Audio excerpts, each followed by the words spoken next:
चैतन्य स्वाभाविक भगवान आत्मा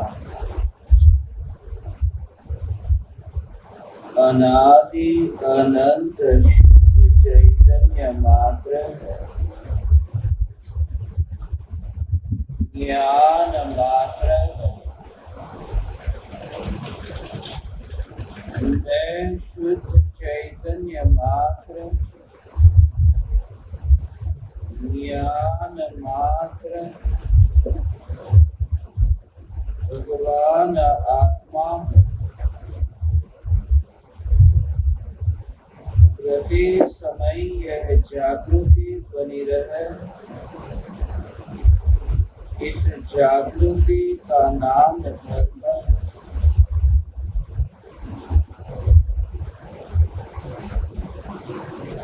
देव की प्रत्येक क्रिया के काल में और विकल्पों के बहते प्रवाह के काल में ज्ञानी को प्रति समय यह जागृति रहती है कि मैं चैतन्य तत्व इस देह के किसी भी क्रिया में और विकल्पों के बहते प्रवाह में कहीं भी मिला नहीं हूँ। ऐसा शुद्ध चैतन्य तत्व मैं हूँ। प्रति समय स्वयं की शुद्ध चैतन्य सत्ता का बोध आत्म जागृति ही धर्म है। चैतन्य तत्व की स्व संवेदन प्रत्यक्ष निर्विकल्प अनुभूति होते ही ऐसा अपूर्व परम भेद विज्ञान होता है। मिट्टी और ज्योति का स्वभाव समझ में आता है। यह समझ में आता है कि मिट्टी का स्वभाव नीचे की ओर जाना है और ज्योति का स्वभाव ऊपर की ओर। भले ही दोनों का निकटवर्ती संयोग दिखा जाता हो, मगर संयोग के कारण स्वभाव में मिश्रण नहीं होता। योग के कारण द्रव्य अपने स्वभाव से विपरीत नहीं हो जाता। चैतन्य सत्ता जड़ रूप परिणमित नहीं हो जाती। निर्विकल्प ध्यान में जो भेद विज्ञान सहज होगा, प्रज्ञा रूपी चैनी से स्व और पर के बीच में भेद जानने में आया। इसलिए ये भेद विज्ञान परम विज्ञान कहा, क्योंकि भेद विज्ञान से ही ध्यान की परम अग्नि को उपलब्ध होता है। स्व और पर के बीच में भेद ज्ञान हो और भेद ज्ञान होने पर स्व है उस स्व की अनुभूति हो।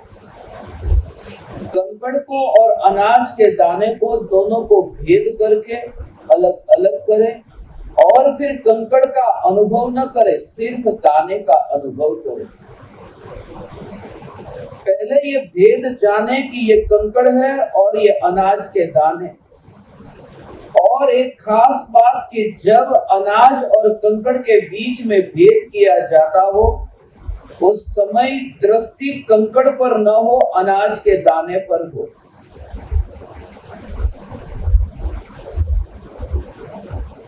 थाली में अनाज के दाने हैं,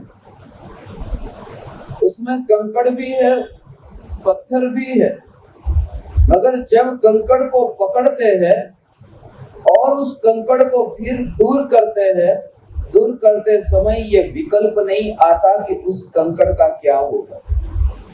सिर्फ इतना कि मुझे जिसका भोग करना है, अनुभव करना है, उसमें ये व्यर्थ है, उसे अलग किया। भेद करना मगर दृष्टि उस पर ही रखना कि जो अनुभव में आने वाला है।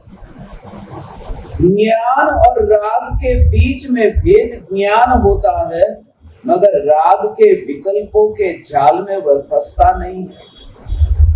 ज्ञान पर दृष्टि हो और विकल्प से भेद विज्ञान हो कि विकल्प मेरा स्वरूप नहीं है। ये भेद विज्ञान परम विज्ञान। अपने और पराये के बीच में भेद जाने बिना अपने में अपनापन नहीं हो सकता, अपने में स्थिरता नहीं हो सकती।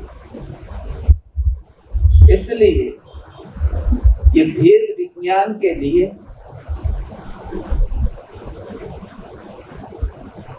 ये जरूरी है कि ये जाने कि अपना क्या और पराया क्या, और इसे भेद विज्ञान की रेखा का,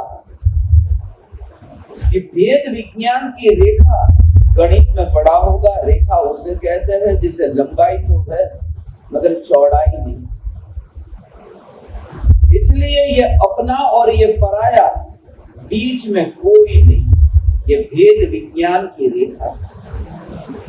अपना और पराया उस भेद को जानने के लिए एक बात खास, जैसे एक जमीन का टुकड़ा है वह मेरा है और वह दूसरा टुकड़ा जो मेरा नहीं है, इन दोनों के बीच में मुझे भेद की दीवार खड़ी करनी हो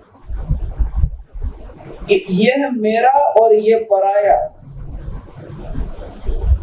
और वह दीवार खड़ी करने के लिए मुझे ईंट की जरूरत है, और ईंट अब कहाँ है? यदि ईंट अपनी जमीन में है तो दीवार अभी हो सकती है, और ईंट पराये की जमीन पर है तो वहां भीख मांगनी पड़ेगी दीवार करने के लिए। भगवान आत्मा और देह के बीच में भेद ज्ञान की दीवार जो होती है, जिस भेद ज्ञान की दीवार का निर्माण होता है वह ज्ञान से होता है, और वह ज्ञान आत्मा की पार्टी में है, देह की पार्टी में नहीं। इसलिए ये भेद ज्ञान इतना स्वतंत्र है, किसी पर से कुछ मांगना नहीं पड़ता। इसलिए अपना ही वैभव इस भेद विज्ञान में खर्च होता है। और एक समय ऐसा आता है कि दीवार ही दिखाई देती है, जमीन तो दिखाई ही नहीं देती। और एक समय ऐसा आता है कि दीवार की और भी ध्यान नहीं जाता, जहां बैठा हूं वहां मस्त हूं। एक समय ऐसा आता है राग की दीवार की और भी ध्यान नहीं जाता, और भेद विज्ञान की दीवार की और भी ध्यान नहीं जाता। एक ही की ज्ञान विज्ञान घन ऐसा ये चैतन्य परमात्मा, उसी में ही ध्यान स्थिर होता है। ज्ञान के जानने रूप प्रवाह में एकमात्र सत्ता का दर्शन प्रवाह को दिखाई न दे। नदी का प्रवाह बहता हो मगर प्रवाह का विकल्प न हो, मात्र पानी दिखाई दे। कभी ब्लैक हुआ, उसने एक दृश्य देखा था, उस पर उसने एक कविता भी लिखी। आकाश में उड़ते हुए बगुले की कतार को उसने देखा। 1 2 3 4 ऐसे कतारबद्ध बगुले जो आकाश में उड़ते हैं। ब्लैक ने लिखा कि मैं जब उस बगुले की कतार को देखता था, एक समय ऐसा आया कि बगुले की कतार न दिखाई दी, एक अखंड ऊर्जा दिखाई दी, एक अखंडितता दिखाई दी। वह पहला दूसरा ये दिखाई ही न दिया। भाव बहुत सूक्ष्म है कि ज्ञान के जानने रूप परिणमित अवस्थाओं में अवस्था न दिखाई दे और चैतन्य सत्ता का दर्शन। चैतन्य सत्ता ध्यान जब भीतर में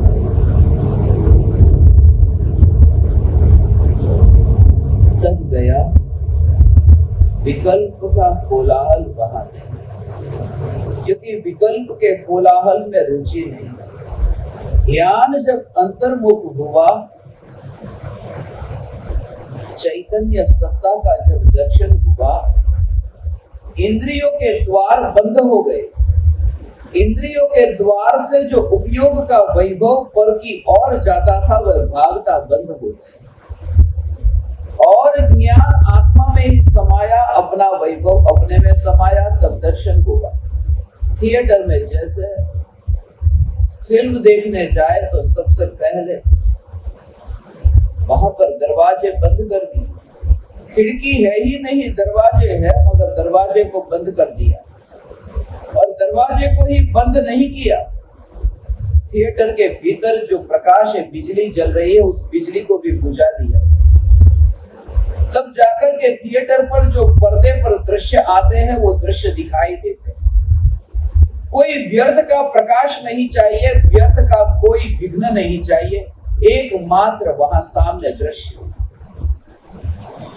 ऐसे ही विकल्प विलय को प्राप्त होते हैं।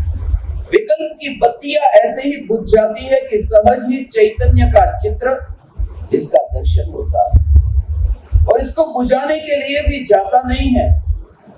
जैसे जैसे दृश्य की रुचि हो कि ये बत्तियां बुझती जाती है, इसे तुम देखो डीम होती जाती है, ऐसे ही विकल्प शांत होते जाते हैं।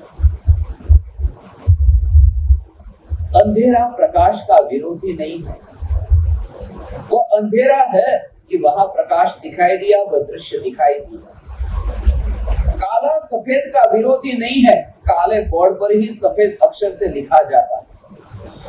विरोधी मत समझना, ऐसे ही पर्याय को द्रव्य का विरोधी मत समझना। उस पर्याय पर ही द्रव्य के दर्शन होते हैं। उसके बारे में मैं कुछ कह रहा था, मुझे अभी स्मरण में आया। शाम को बीच में ही मैंने बात छोड़ दी थी, उसको और आगे बढ़ा। निर्विकल्प ध्यान की अवस्था में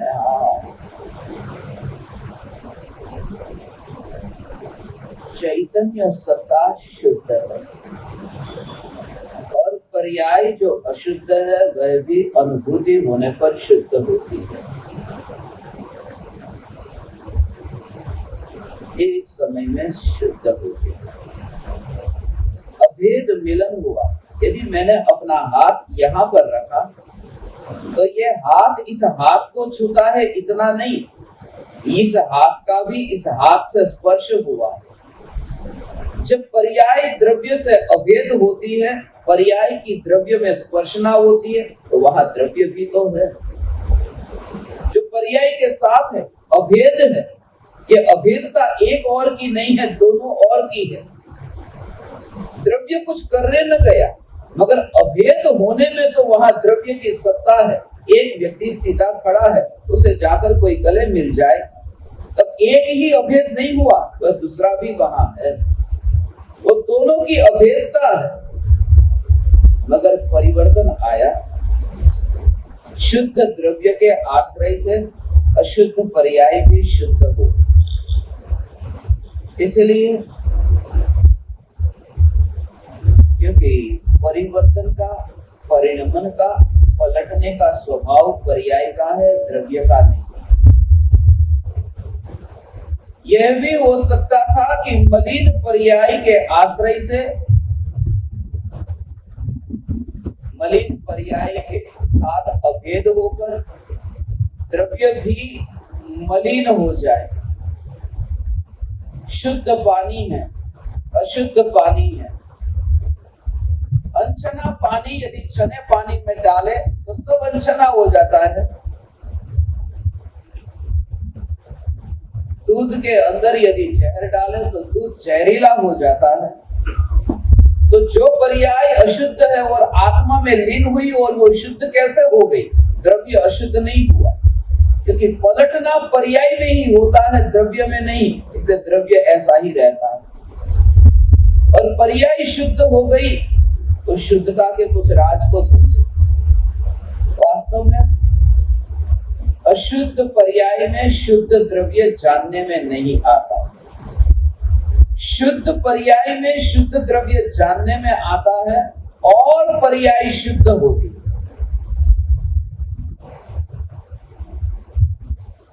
उसका भाव क्या? आत्मा में 3 गुण मुख्यतः एक है श्रद्धा, दूसरा ज्ञान और तीसरा चारित्र। ये 3 गुण को क्रम से कहा है, मगर ये जो क्रम है वो क्रम भी, उस क्रम का भी कारण है, उसके भी कुछ रहस्य है। समय सार, ज्ञानी को ज्ञान भी नहीं है, दर्शन भी नहीं है और चारित्र भी नहीं है। 7वीं गाथा में था ज्ञान दर्शन चारित्र का, और तत्वार सूत्र में सम्यक दर्शन, सम्यक ज्ञान, सम्यक चारित्र कहा। ये दोनों का भेद समझ। श्रद्धा पहले नहीं होती, श्रद्धा की मोहर ज्ञान पर होती। ज्ञान में जैसे जानने में आया, एक धन का ढेर है, ये ज्ञान में जानने में आया और अपनापन हुआ कि ये मेरा है, और ये भाव आया कि ये अच्छा है, तो जानने में आया ये ज्ञान का परिणमन, ये मेरा है, ये श्रद्धा का परिणमन, और ये अच्छा है, ये चारित्र का परिणमन। अच्छा या बुरा, राग या द्वेष, ये चारित्र गुण की मलिन पर्याय। तो जब ज्ञान में ये जानने में आया कि ये धन है, ये जानने में आया, वो जानने का जो कार्य है वो ज्ञान की मलिन अवस्था में नहीं हुआ, वो जानने का कार्य ज्ञान की निर्मल अवस्था में हुआ। जो संसार में भटकना अनादि काल से हुआ है वो मोह राग द्वेष के कारण हुआ है, और मोह श्रद्धा गुण का परिणमन है, राग द्वेष चारित्र गुण का परिणमन है। उसमें ज्ञान के परिणमन की मलिनता को भटकने का कारण कहा ही नहीं है, क्योंकि ज्ञान में मलिनता है ही नहीं। इसलिए मिथ्यात्व के काल में, राग द्वेष के काल में ये भले मलिन पर्याय, ये मलिनता श्रद्धा में और चारित्र में। इसलिए भगवान आत्मा मलिन पर्याय में जानने में नहीं आया, निर्मल पर्याय में जानने में आया। वो पर्याय तो पहले से ही निर्मल, उस पर्याय में मलिनता है ही नहीं, ज्ञान की पर्याय में मलिनता है ही नहीं। वरना ये क्रोध का भाव उत्पन्न हुआ, ये जानने में आया, वो ज्ञान की निर्मलता पर जानने में आया। विकार का भाव है, वो विकार का भाव भी जानने में आया है, वह ज्ञान की निर्मलता में जानने में आया। सफेद रंग हो या काला रंग हो, दर्पण में प्रतिबिंबित होने के लिए दर्पण का स्वच्छ होना जरूरी है। ये ज्ञान की ऐसी जानने रूप, ये जो जानना जानना निरंतर हो रहा है, वह सदैव निर्मल है। इस अपेक्षा से निगोदिया का ज्ञान भी सर्वज्ञ केवली के ज्ञान के समान केवली का ज्ञान लोकालोक को जानता है, और निगोदिया का ज्ञान अक्षर के अनंत विभाग को जानता है। ये ऐसा ही है, एक दर्पण इधर, एक दर्पण इधर। इस दर्पण में 100 वस्तु प्रतिबिंबित हुई, इस दर्पण में 1 वस्तु प्रतिबिंबित हुई, मगर दर्पण में क्या अंतर? ये ऐसा कि लोकालोक जिस ज्ञान में प्रतिबिंबित होता है, मगर मिलता 100 पदार्थ यदि दर्पण में मिलते तो दर्पण बड़ा होता, वो एक वस्तु दर्पण में मिलती तो वो छोटा दर्पण होता। मगर जो ज्ञान का ज्ञेय बना है, वो ज्ञेय तो दर्पण के अंदर जाता ही नहीं, ज्ञेय तो दर्पण के बाहर है। ये ज्ञान दर्पण में राग और द्वेष के विकार जाते ही नहीं, इसलिए तो ये ज्ञान दर्पण निरंतर निर्मल निर्मल निर्मल ही रहता। ये जानना जानना जानना जानना जानना जानना, ये निर्मल पर्याय।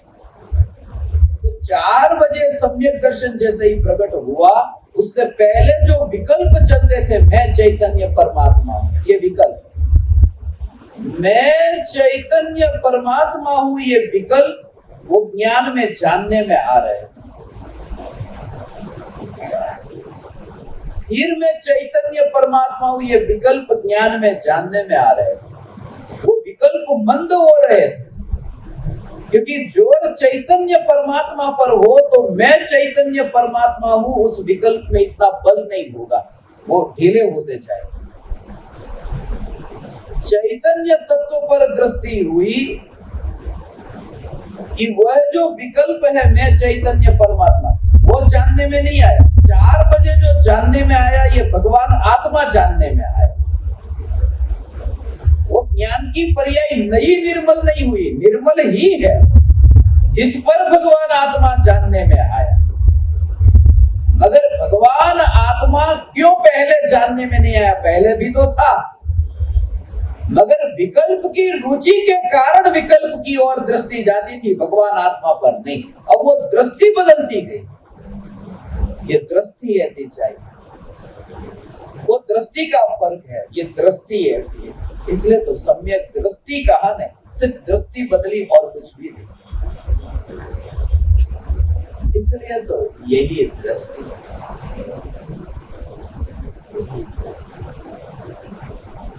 इसलिए तो ज्ञानी को पत्थर में भी परमात्मा दिखाई देता है, परम कृपालु देव को हीरे में भी, जवाहरात में भी परमात्मा दिखाई देता है।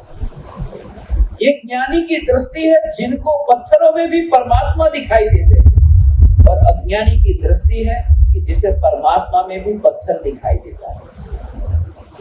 उसकी नजर पत्थर से उठती ही नहीं, इसलिए तो मूर्ति से ऊपर उठते ही नहीं। ये दृष्टि का फर्क।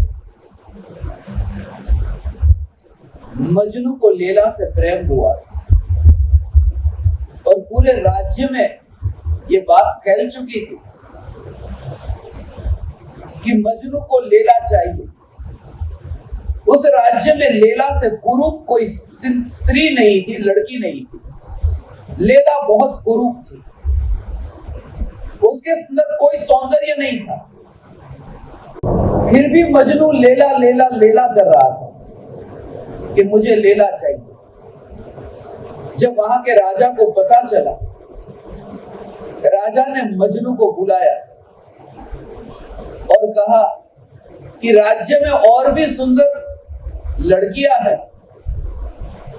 मैं यहां तेरे सामने बुलाता हूं, अच्छी से अच्छी सौंदर्यवती तेरे सामने बुलाता हूं, तू चुन ले किसी को। और मैंने भी लैला को देखा है, उसमें ऐसा कुछ भी नहीं है, छोड़ उसे।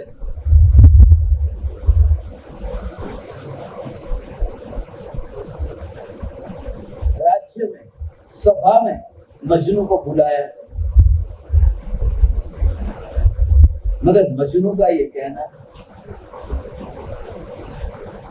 महाराज आपने तो सीधी तरह से बिल्कुल जट से कह दिया कि लैला में ऐसा कुछ भी नहीं है, छोड़ लैला को। मगर मैं आपसे कह दूं कि लैला को देखने के लिए मजनू की आंख चाहिए, जो आपके पास नहीं है। इसलिए आपको वो लैला दिखेगी ही नहीं सुंदर। लैला तो लैला है, उसमें कुछ भी नहीं है, मगर आंख है ना मजनू की, और दूसरे की आंख हमारे काम में आ ही नहीं सकती, अपनी ही आंख काम में आती। यह दृष्टि, इसलिए तो ज्ञानियों को प्रति आत्मा में परमात्मा को दिखाई देता है, जो अज्ञानी को नहीं दिखाई देता। अज्ञानी सीमा में सीमित है, इसलिए तो अज्ञानी को गुरु भी दिखाई देते हैं, तो सिर्फ एक मनुष्य के रूप में, जो गुरु मनुष्य है ही नहीं, मनुष्य से ऊपर कुछ, मनुष्य से पार। इसलिए तो गुरु के साथ जो रिश्ता है वो कोई शारीरिक नहीं, भौतिक नहीं, बाह्य जगत का नहीं। जैसे माँ और बाप के साथ में रिश्ता कहते हैं, आत्मीयता का रिश्ता है, ये बात बिल्कुल झूठी है, बिल्कुल शारीरिक रिश्ता है, आत्मिक नहीं है, आत्मीयता नहीं है। एक ही रिश्ता है जो आत्मिक हो सकता है इस जगत में, वो शिष्य का गुरु के प्रति, वही आत्मिक हो सकता है, बाकी सब शारीरिक। इसलिए शिष्य जब भीतर में पाता है तब गुरु को मनुष्य के रूप में नहीं पाता। इसलिए तुमने सुना होगा भारत देश में गुरु को परमात्मा का, प्रत्यक्ष सदगुरु सम नहीं परोक्ष जिन उपकार, परमात्मा से भी अधिक कहा, क्योंकि वो व्यक्ति नहीं रहा, वो एक परमात्मा हो। वो एक दृष्टि है शिष्य की। देखो तो चमड़ी है, मांस है, खून है, मज्जा है, वही है जो अज्ञानियों में, मगर दृष्टि बदल गई। जिस समय आत्मा की अनुभूति हुई उस समय ज्ञान की पर्याय में जो जानना था, वो जानने का विषय बदल गया। ज्ञान की पर्याय निर्मल ही। निर्मल ज्ञान पर्याय में निर्मल न्यायक देव जानने में आया और श्रद्धा का एकत्व, यह मैं, जिस समय एकत्व हुआ यह मैं, उस समय श्रद्धा की पर्याय निर्मल हुई। निर्मलता में शुद्धता जानने में आती है या शुद्धता जानने में आती है इसलिए निर्मलता होती। निर्मल ज्ञान की पर्याय में शुद्ध द्रव्य जानने में आता है, तब श्रद्धा और चारित्र की पर्याय शुद्ध होती, एकत्व करती है, स्थिर होती है, तब शुद्ध होती। और जब श्रद्धा और चारित्र गुण की पर्याय शुद्ध होती है, उस समय वो शुद्धता को भी ज्ञान की पर्याय जानती है और कुछ भी नहीं करती। यह निर्णय किसको हुआ, किसे पता चला? ये ज्ञान की निर्मलता में ये जानने में आया। मैं सम्यक दृष्टि हुआ, मैं वितरागी हुआ, ये ज्ञान की पर्याय में जानने में आया। ये ऐसा सहज जानने में आता है। भगवान आत्मा, ये चैतन्य परमात्मा एकत्व हुआ, वह भी ज्ञान में एकत्व में जानने में नहीं आया। ये एकत्व हुआ, यह भी ज्ञान में जानने में आया। ऐसा ये ज्ञान सदैव निर्मल, ज्ञान मलिन हुआ ही नहीं। इसलिए कहा ज्ञान से न्यायत्व का, इसलिए कहा ज्ञान से ध्यान की यात्रा। जानो और जानने के बाद में फिर उसमें स्थिर होना। और इसलिए कह रहा हूं कि साथ में रह करके ये यात्रा,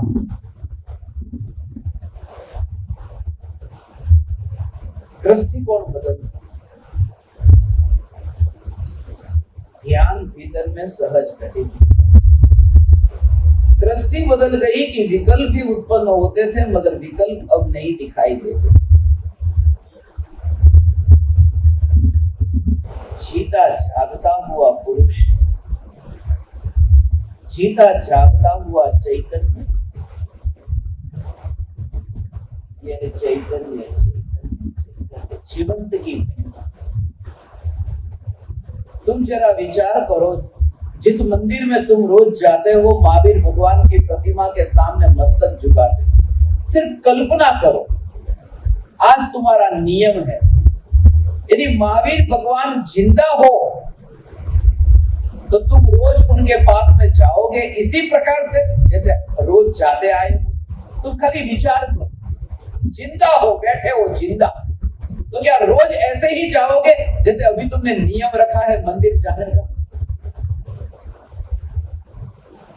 ये देरासर जाने के नियम वाले। गुरु की तस्वीर के सामने हाथ जोड़ना आसान है, जिंदा गुरु के पास में मुश्किल, क्योंकि गुरु की तस्वीर रोटी नहीं मांगती। गुरु की तस्वीर को पूरब में लगाओ, पश्चिम में, तुम जैसे गुरु की तस्वीर के मालिक तुम हो, गुरु के पास में तुम्हें शिष्य होकर बैठना पड़ता है। तस्वीर तुम्हारी शिष्य बन गई। जैसे रंग डालो, जैसा रूप बनाओ, इसलिए तो तस्वीर ज्यादा प्यारी लगती है। वो कहता है तो गोबर को, हे ज्ञान दीपक, तुम्हारा ज्ञान का मंसूर को जब सूली दी जा रही,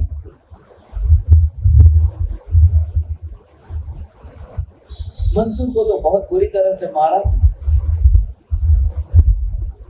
सबसे पहले मंसूर की आंख फोड़ डाली, फिर उसके हाथ काट डाले, पैर काट डाले,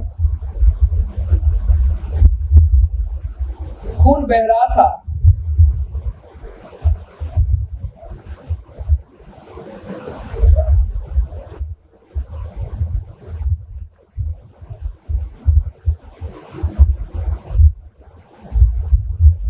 मंसूर को सूली पर लटकाया। जब सूली पर चढ़ाया और लोग वहां इकट्ठे हुए थे, लोग देख रहे थे मंसूर को। मंसूर अंत में हंसा था।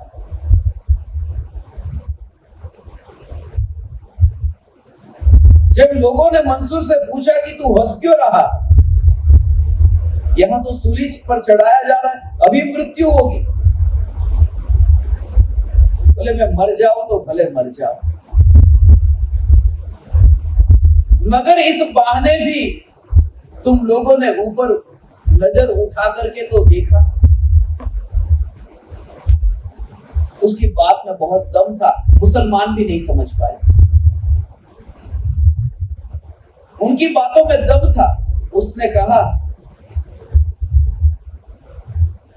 काश तुम ऊपर नजर करो, ऊपर उठाओ अपनी नजर, मेरी मौत भी मंजूर है।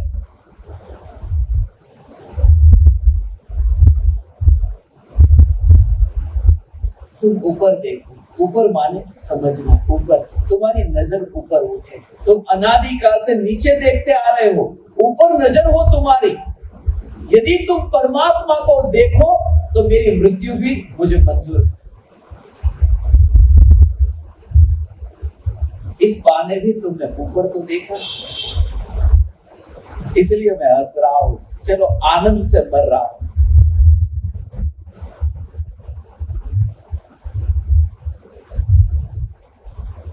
हे ज्ञान दीपक,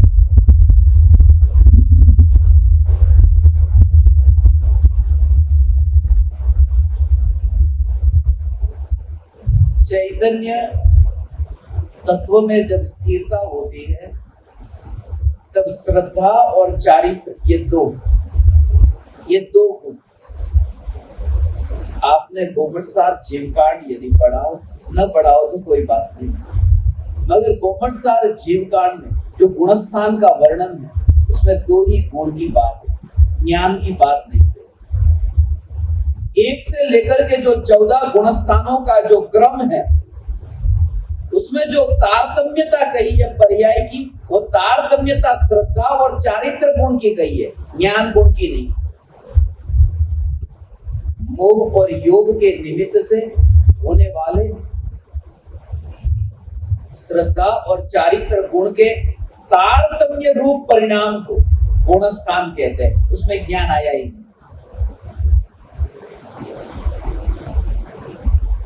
ज्ञान तो जानता है, कहां तारतम्य था, सिर्फ जानना जानना जानना है, तारतम्यता नहीं है। वहां जानता जानता जानता, वरना कभी मोक्ष ही नहीं हो पाता। कि ज्ञान तो अशुद्ध है, आत्मा को जानूंगा तब शुद्ध होगा, और आत्मा तो शुद्ध ज्ञान में जानने में आता है। अब करूं तो करूं क्या, इसलिए कहा ज्ञान शुद्ध है, आत्मा को जानो, जब जानने में आएगा तो श्रद्धा चारित्र शुद्ध हो जाएंगे। ये पूरा सार। ये इतनी लंबी चर्चा थी, अब वो अंत में 2 मिनट में कह नहीं सकता। ये सत्संग पूरा होने आए।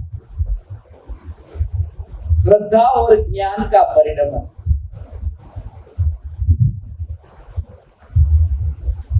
श्रद्धा श्रद्धा श्रद्धा का आदर नहीं का, सत्कार नहीं का, सम्मान नहीं का, श्रद्धा कहा। श्रद्धा कोई व्यक्ति कितने ही दिन से भूखा बैठा हो,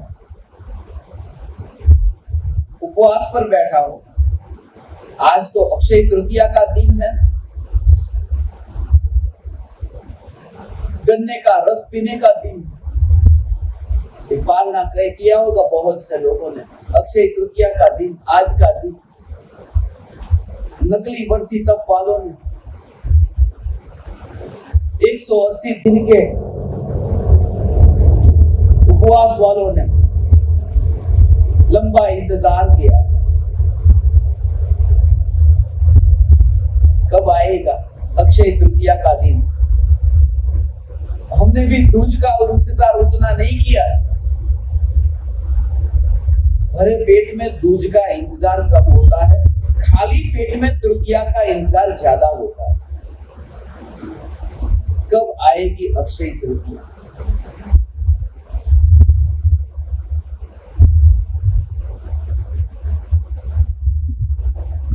भोजन का विकल्प ही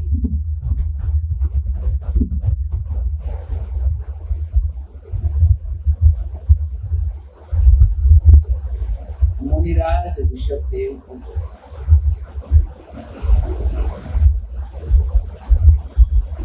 6 महीने तक आहार मिला नहीं था।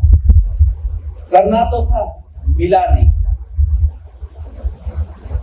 पहले 6 महीने विकल्प नहीं आया, मगर बाकी के 6 महीने में तो विकल्प आया था। आहार के लिए निकल भी रहे थे, मगर मिल नहीं रहा था।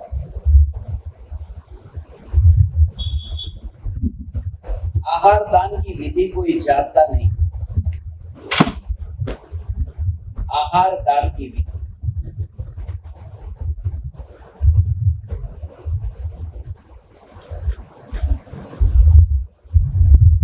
भूखा कोई बैठा हो,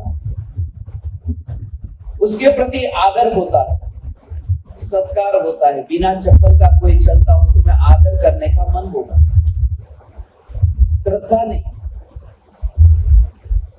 दूसरे की क्रिया को देख करके आदर का भाव होगा, मगर स्वयं के अनुभव के प्रमाण से श्रद्धा का जन्म होगा। ये दोनों बात को समझे। मुनिराज विहार कर रहे हैं, मुनिराज को विहार करता हुआ देखा, हाथ जोड़ने का भाव आया। हाथ जोड़ने का भाव आया, मस्तक झुका दिया, ये विनय किया, आदर किया, सत्कार किया, नमस्कार किया, पूजन की, अर्चना की, भक्ति की, प्रार्थना की, तरह तरह की ये सब किया, मगर श्रद्धा नहीं है। ये सब हुआ, ये बाहर की क्रिया। क्रिया देख करके आदर होता। और ऐसे गुरु को जिनके भीतर में अहम भाव है, उनको ये नहीं लेना देना कि सामने वाले को मेरे भीतर में, उसके भीतर में श्रद्धा है या नहीं। वो झुका नहीं, बस मुझे मिल गया मान। इसलिए आहार से नहीं जीने वाले मान की खुराक से जीते हैं। खुराक तो मिल रही है उनको। श्रद्धा का जन्म होता है क्रियाकांड को देख करके नहीं। मैंने किसी की क्रिया को देखा, उनके प्रति झुकने का भाव आया। मुनि की क्रिया को देख करके मुनि को झुकने का भाव आता है, आदर करने का भाव आता है, श्रद्धा नहीं हो जाए। इसलिए तो मिथ्यात्व के साथ साथ भूतकाल में अनंत बार मुनि के चरणों में झुके, भगवान के चरणों में झुके, आदर किया, श्रद्धा न हुई। क्योंकि क्रिया को देख करके सिर्फ आदर होता, और जो उन्होंने कहा वो यहाँ अनुभव में आया, अनुभव में आया। यहाँ जब अनुभव में आया तब श्रद्धा हुई, यहाँ जब श्रद्धा हुई तो वहां श्रद्धा हुई। ये नियम जानना। निज परमात्मा की श्रद्धा के बिना गुरु पर श्रद्धा हो ही नहीं सकती। जैसे गुरु ने कहा आत्मा आनंद से परिपूर्ण है, अब तुम्हें गुरु की और श्रद्धा होगी कैसे? तुम्हें तो पता ही नहीं। जिस समय अनुभव हुआ तुम्हें कि हाँ आनंद से परिपूर्ण मैं हूं, उस समय ये श्रद्धा हो कि गुरु ने आज तक जो कहा था वो सच कहा था। ये अनुभव बोलता है। इसलिए स्वयं के अनुभव से श्रद्धा होती है, दूसरे के क्रियाकांड से सिर्फ आदर होता है, मस्तक टूटता है, सिर झुकता है। और इस बात को समझे, ये श्रद्धा, इसलिए तो ये श्रद्धा है। आज ही मैं ज्ञान दीपकों से कह रहा था, गुरु की श्रद्धा के बारे में तुम जानते हो? गुरु की श्रद्धा का मतलब तुम जानते हो? जब शिष्य को मंजिल की फिक्र न रहे, मुझे मंजिल की चिंता ही नहीं है, बस इतना पर्याप्त है कि तेरे पैरों के निशान मुझे मिल गए, बस इतना पर्याप्त है। मैं बहुत मंजिल का आगे का विचार नहीं करता।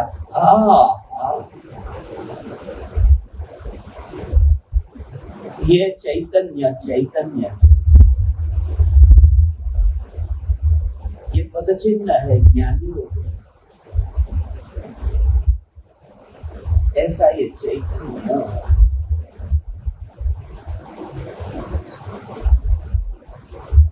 उसी मार्ग पर यात्रा, उस बच्चे मुझे मंजिल की फिक्र नहीं है, ज्ञानी के पद चिन्ह मिले, मंजिल मिल जाए। भाव तुम्हारी समझ में आया? भाव समझ में आया? मंजिल की चिंता नहीं करता। गुरुदेव चले हैं, कृपालुदेव चले हैं, उनके पैरों के निशान हैं, पद चिन्ह है, बस उस पर चल लेंगे। ये भाव इसका बिल्कुल है। मुझे मंजिल की फिक्र नहीं है, ज्ञानी के पद चिन्ह मिल गए। मंजिल अर्थात मोक्ष की मंजिल। ज्ञानी अर्थात कोई केवल ज्ञानी, आत्मज्ञानी, सम्यक ज्ञानी की बात नहीं है। ज्ञानी अर्थात चैतन्य परमात्मा। और चैतन्य पर्याय, चैतन्य भगवान आत्मा जब पर्याय में जानने में आया, जिस समय उस ध्यान में, वह ध्यान अभी घटित हो चुका है, इसलिए मोक्ष की चिंता नहीं। मार्ग ही इतना आनंददायक हो गया कि मंजिल की याद ही अब नहीं आती, पद चिन्ह मिल गया कि मंजिल की याद नहीं आती। बीच में जो मार्ग में था, उस मार्ग में इतना आनंद भोगता हूं कि मंजिल के विकल्प की खाई में गिर करके वर्तमान के आनंद को खंडित नहीं करता। मुझे मंजिल की फिक्र नहीं है, ज्ञानी के पद चिन्ह मिल गए। ये उसका बहुत सूक्ष्म भाव है। कोई बिरला समझेगा, समझे कोई सौभाग्य, समझे कोई सौभाग्य, क्योंकि वहां तो कोई दूसरा है ही नहीं। इसलिए तो मुनियों के बारे में तुमने सुना है ना, मुनि आत्मा का ध्यान करते हैं अलग अलग जगह पर।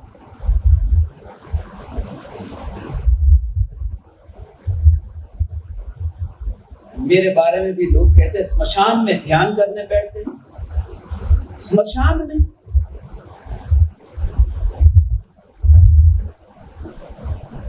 में ध्यान करने? हाँ, कहाँ लिखा है? ध्यान करने के सब जो स्थान गए, ध्यान स्मशान में होता है, पर्वत पर होता है, पहाड़ के शिखर पर। शास्त्रों में वर्णन आता है कि मुनिराज जब आत्मा का ध्यान करते हैं, तब वे पर्वत पर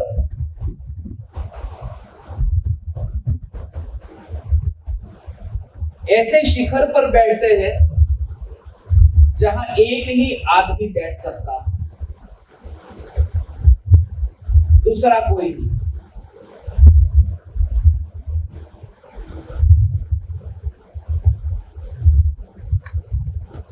थोड़ा भी बड़ा पत्थर हो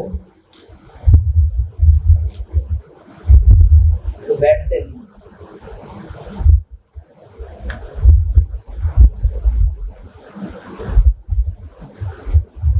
ध्यान में बड़ा पत्थर हो तो पास में कोई आकर के बैठेगा, पूछेगा क्या कर रहे हो, किसका ध्यान कर रहे हो, क्या मिलेगा।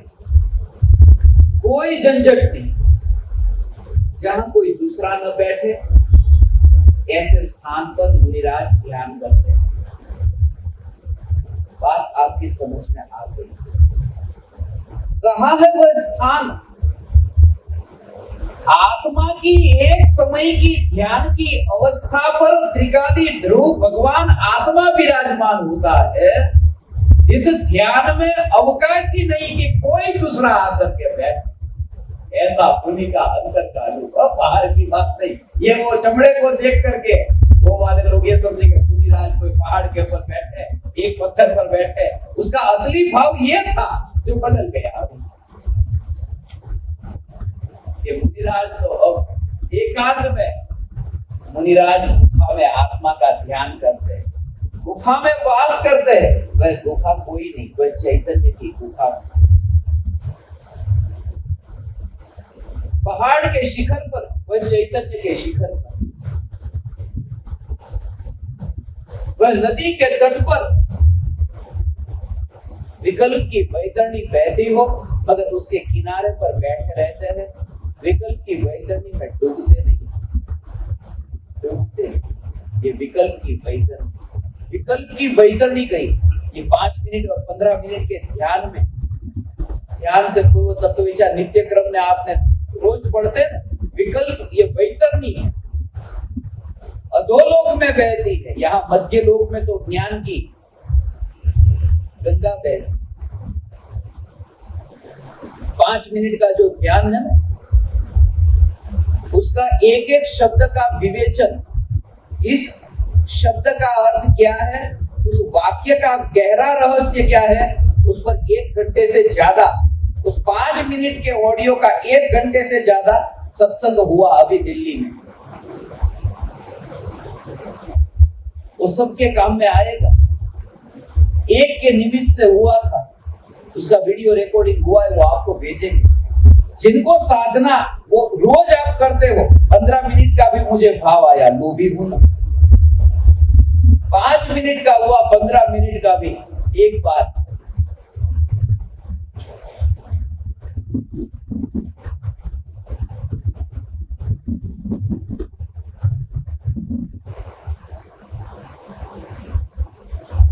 विराज वन में ध्यान करते हैं, उपवन में ध्यान करते हैं, स्मशान में ध्यान करते हैं, राज वार्तिक में ये लिखा है। ये सब जगह के नाम ये मैंने खुद नहीं निकाला, आगम में लिखा है। मगर तुम ऐसे आगम को पढ़ते ही नहीं हो, क्योंकि तुम्हें कभी गलती से स्मशान में जाना पड़ता, इसलिए उसको खोलते ही नहीं। और खोलते हो तो भी वो काल चौथा था, ये काल 5वां। इसमें तो अपन इतने समझदार है, वो चौथे काल की बात थी, ये तो 5वां काल है। जैसे स्मशान चौथे काल में ही बनते हो और 5वें काल पे।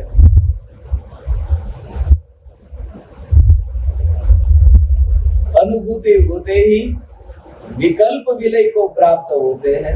मुनिराज वन में विचरण करते हैं, चैतन्य के उपवन में विचरण करते हैं।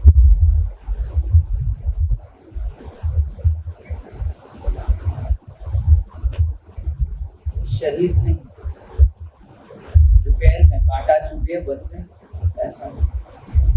मुनि के पैर में कांटा चुभता नहीं। आचार्य कुंदकुंद देव 11 साल की उम्र में मुनि हुए और जैसे मैंने पढ़ा है 96 बरस 10 महीने और 15 दिन का उनका आयुष्य था।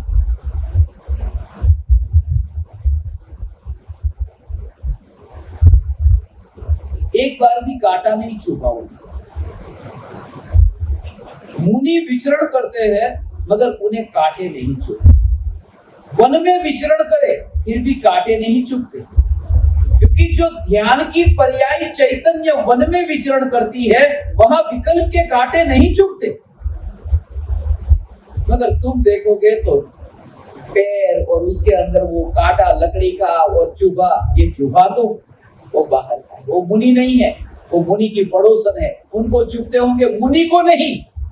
मुनि तो आत्मा की अंतर परिणति की निर्मलता, वह मुनि है, मुनि है भगवान, आत्मा मैं मुनि।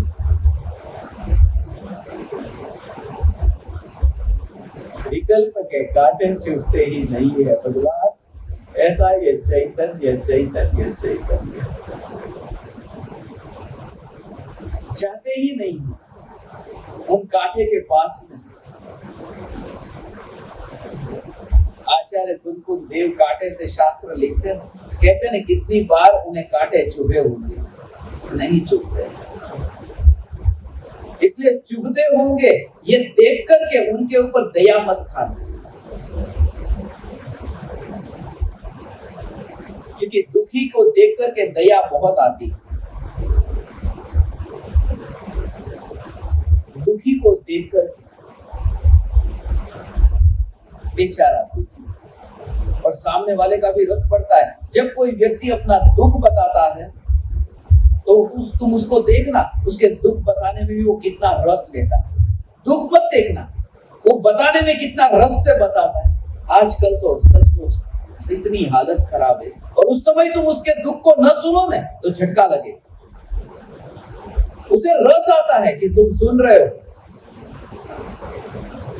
और तुम उसे एक सांत्वना दे रहे हो, अच्छा ऐसा है, तो उसको एक रिस्पेक्ट मिलता है। और तेरे साथ ऐसा हुआ, सचमुच अरे भगवान, उसको एक आदर मिलता है कि मुझे इतना तो, तब फिर उसके अंदर और भावना दृढ़ होती है कि भविष्य में यदि आदर पाना है तो और दुख निकालो। इसलिए दुखी के प्रति तुम्हारा आदर न हो, सुनो ही मत, वरना तुम जिम्मेवार हो उसके दुख को बढ़ाने में।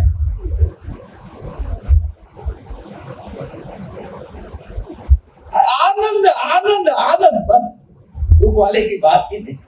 ऐसा चैतन्य परमात्मा मैं हूं। दुख को ढूंढने में देर थोड़ी लगती, मुझे घटना विस्मरण में आई।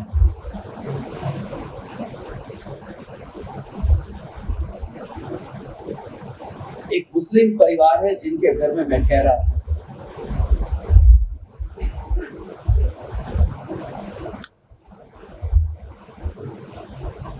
अली बाबा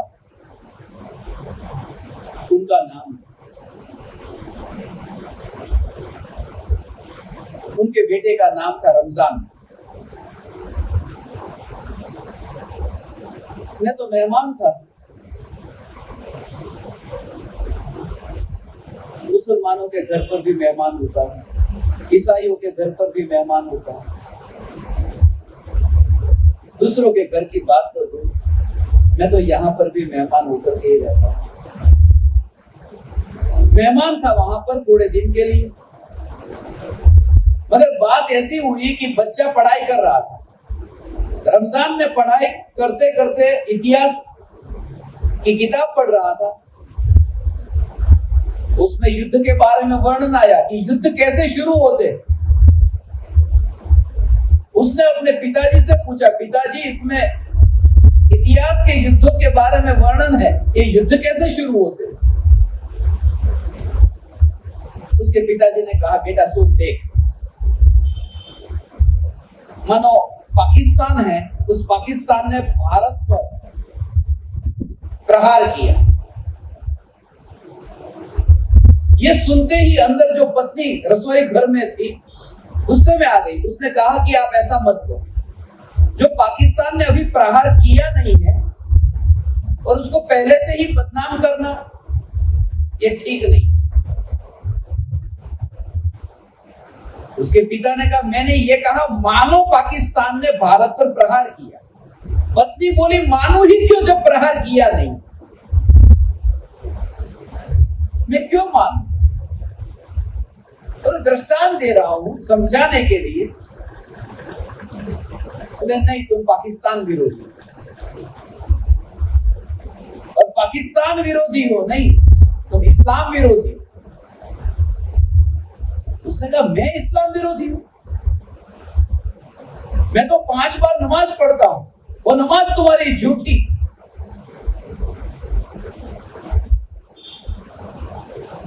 पति ने कहा, तू भी नमाज पढ़ती तो तेरी नमाज भी झूठी। पत्नी अंदर रसोई घर में से बाहर निकली, बेलन उसके हाथ में था। बाहर आकर के पति को ऐसा बेलन मारा,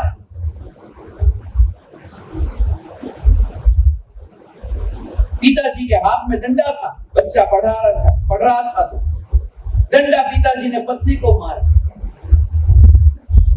बेटा जोर से चिल्लाया, पापा चुप, मुझे पता चल गया ये युद्ध शुरू कैसे होते हैं। ऐसे ही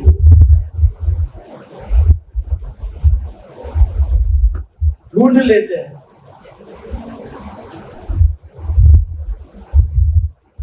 ज्ञानियों के पास समय नहीं है, एक समय की पर्याय है, एक न्यायक देव है, अवकाशी नहीं है, इसलिए शुरू ही नहीं होता।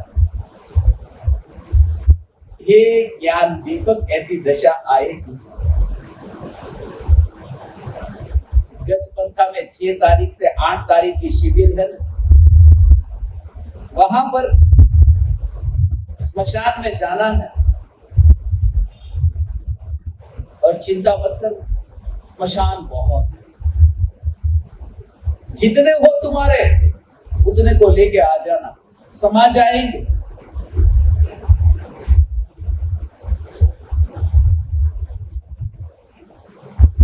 मैं जब बापू जी को गजपंथा लेके गया, नासिक में हम गुजर रहे थे, गजपंथा में गुजर रहे थे, एक एक गली छोड़ करके ये स्मशान, ये स्मशान। बाप बोल रहे थे यहाँ स्मशान ही स्मशान, और कुछ नहीं।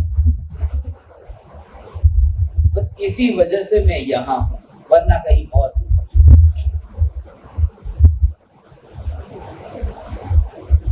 स्मशान का आनंद लेंगे।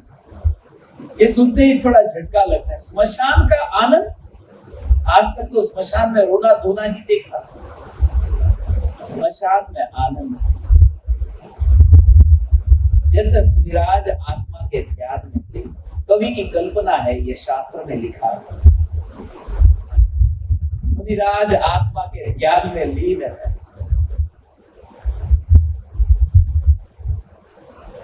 आनंद के अश्रु इतने बहते हैं, कल्पना है। मानो, मैं क्यों मानू, ऐसा नहीं। कवि की कल्पना है, कविता है, काव्य की भाषा है। मुनिराज आत्मा के ध्यान में लीन, हाथ पर हाथ धरे, ऐसी दशा। और आनंद इतना कि आंख में से आनंद के अश्रु टपकते हैं और हथेली पर गिरते हैं और हथेली भर जाती है आनंद की।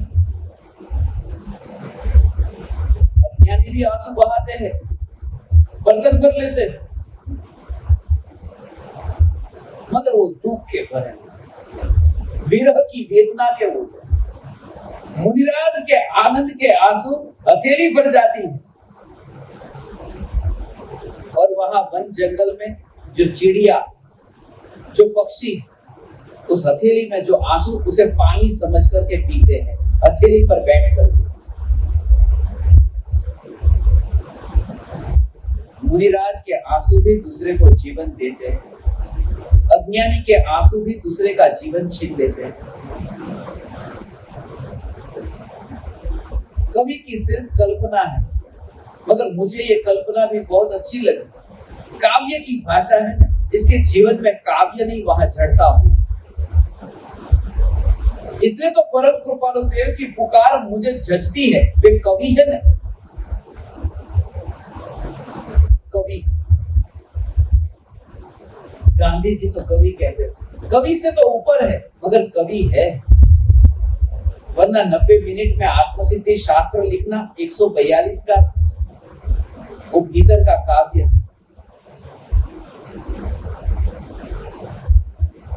तो गजपंथा के लिए तैयार रहना। 3 दिन की शिविर होगी, 6 से 8, और 2 दिन एक्स्ट्रा रखना वो स्मशान के लिए, कब्रिस्तान के लिए। कब्रिस्तान भी है वहां, ढूंढ लिया। एक बार रखा था सत्संग, मुस्लिम का है कब्रिस्तान, वहां पर भी सत्संग रखा था। वहां के इमाम पहचान के, मेरी पहचान में इमाम पादरी ज्यादा, पंडित पुरोहित कम। वहां पर भी है, आपको ले जाऊंगा मैं। जो भी धर्म आप मानते हो, स्मशान तो स्मशान, कब्रिस्तान तो कब्रिस्तान, जहां आपकी इच्छा हो वहां हम जाएंगे।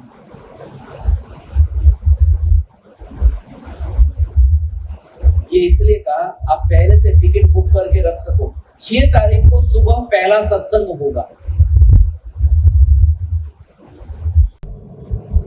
और 8 तारीख की रात को अंतिम।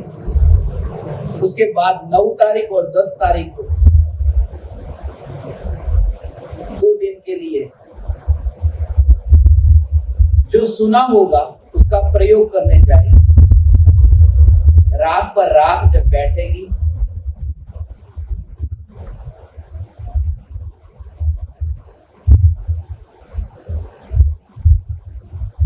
तब नया दृश्य नहीं दिखेगा। स्वभाव दोनों का एक सा ऐसा स्वभाव ये दिखाई देगा। तब ये काया, ये वाणी और मन तीनों की गति तो होगी, मगर बीच में वो जो चैतन्य की ध्रुवता, जैसे घड़ी के कांटे होते हैं 3, एक घंटे का, 1 मिनट का और एक कांटा है सेकंड का। जो घंटे का कांटा है वो काया की भांति चलता है, मगर बिल्कुल धीरे धीरे, जैसे चलता ही नहीं है। ऐसा जैसे व्यक्ति बैठा है काया से, पता ही नहीं चलता। वाणी का पता चल जाता है, थोड़ा भी बोले वो थोड़ी तेज है गति, वाणी का विस्तार और ज्यादा है। और मन का विस्तार तो उससे भी ज्यादा, वो सेकंड कांटे की भांति, वो इतना तेज चलता है, मन इतना तेज चलता है। और ये तीनों कांटों के बीच में जो मध्य में धुरी, वो न चलती है न दौड़ती है वो चैतन्य ध्रुव में।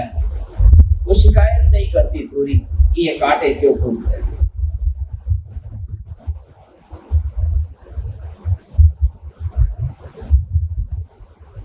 मैं देखने जा रहा था घड़ी के कांटे को और ये कांटे से कांटा याद आया।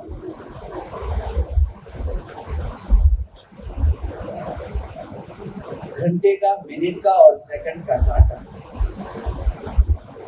काया, वाणी और मन, इसके विस्तार में फर्क है।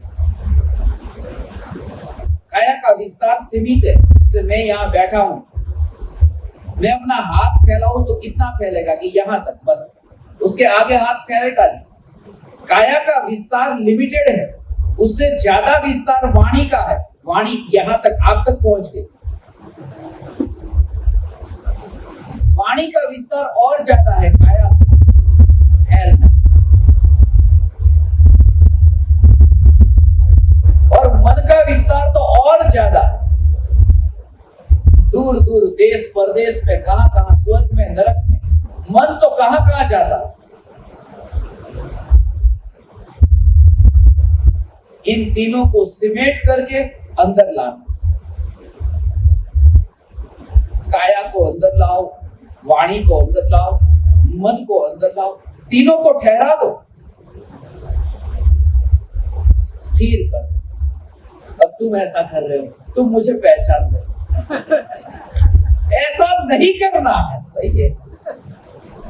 कांटे को रोकना थोड़ी है। आज तक वो बीच की धुरी कांटे को रोकने गई ही नहीं, कभी नहीं गई। उसे पता ही नहीं कौन सा कांटा कौन सी जगह पर है।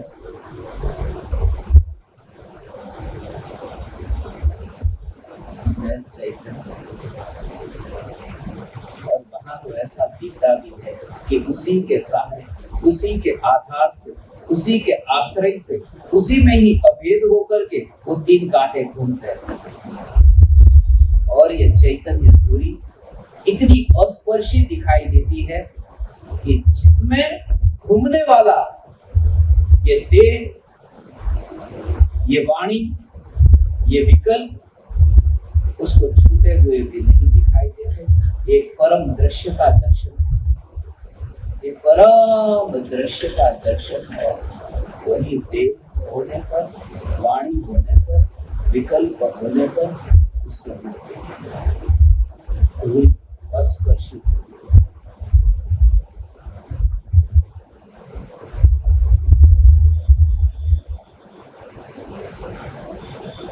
चैतन्य तत्व की ऐसी अस्पर्शी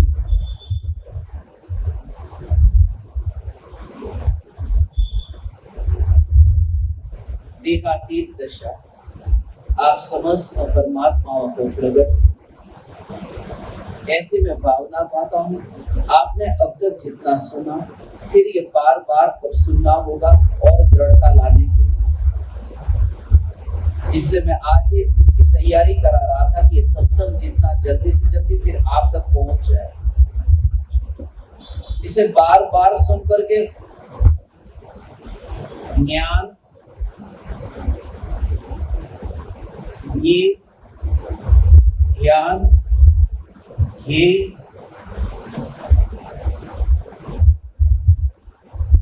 इनके गहरे राज बार बार सुन करके थोड़े स्पष्ट होते जाएंगे। जो अभी अचानक एक साथ में सुनने में जो नहीं आया होगा वो बाद में आएगा। आप समस्त परमात्माओं ने ये चैतन्य की पुकार करने का मुझे अवसर दिया, वरना कौन सुनने को तैयार है, किसके पास अवसर है। मैं धन्य भागी हूँ, इस बालक को सुना और मुझे सत्संग करने का अवसर दिया। मैं ऋणी हूँ आप परमात्माओं का, आप समस्त परमात्माओं को मेरे हृदय के अंतःकरण से प्रणाम करता हूँ। मेरे प्रणाम स्वीकार।